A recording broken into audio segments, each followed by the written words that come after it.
3 أشهر من المعارك العنيفة استطاع في نهايتها الجيش السوري استعادة مدينة المليحة الاستراتيجية بعدما كانت دخلتها المعارضة المسلحة قبل عام.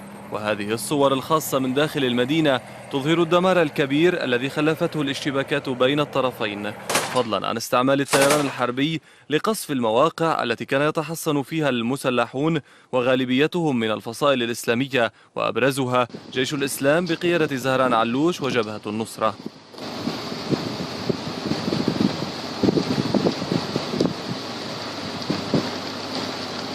وفي التفاصيل أن هؤلاء لم يصمدوا أمام الضربات المكثفة للجيش السوري والطوق المحكم عليهم، فانسحب أكثر من 600 مقاتل بعد محاولة فاشلة منهم لفك الحصار، فارتد الجيش السوري في هجوم معاكس ما أسفر عن مقتل أكثر من 100 مسلح وانكسار دفاعاتهم. ولاحقهم الجيش في المزارع الشرقية والشمالية الشرقية حيث كانت تلك الثغرة الوحيدة، فانسحبوا شمالا تجاه بلدتي كفر بطنة وجسرين تاركين وراءهم عتادهم وقتلاهم في أرض المعركة. وهذه المشاهد الخاصة من ميدان المعركة تظهر عناصر الجيش السوري وحزب الله يتقدمون إلى أحراج المليحة.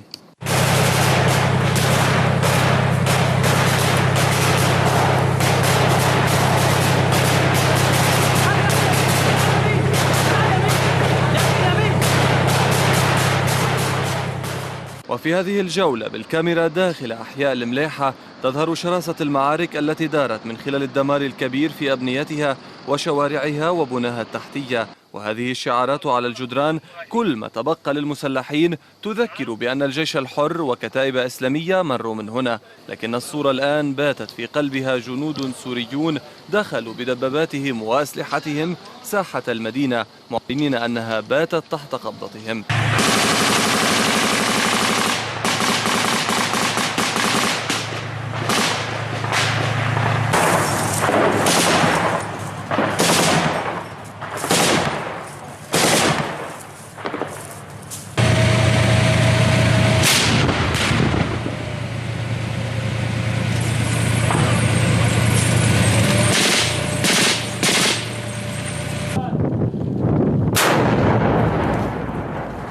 الأنفاق من أبرز الأسلحة التي اعتمدها المسلحون في تحصيناتهم للنفاذ من القصف الجوي، وأيضا للوصول إلى مناطق متصلة جغرافيا كهذا النفق الذي يصل المليحة بجرمانة في محاولة للسيطرة عليها. وتعد بلدة المليحة ذات أهمية استراتيجية إذ تقع قرب مطار دمشق الدولي، وهي تحاذي منطقة الغوطة الشرقية التي تعد أحد معاقل المعارضة. وبهذه السيطرة يكون الجيش السوري قد أمن محيط العاصمة دمشق من سقوط قذائف الهاون، إضافة إلى فقدان المجموعات المسلحة طرق الإمداد إلى عمق الغوطة الشرقية، ما يسمح للجيش بالتقدم إليها ويرخي بظلاله على العمليات العسكرية في مختلف مناطق الغوطة، خصوصا دوما وحرستة اللتين تعدان معقل المعارضة المسلحة.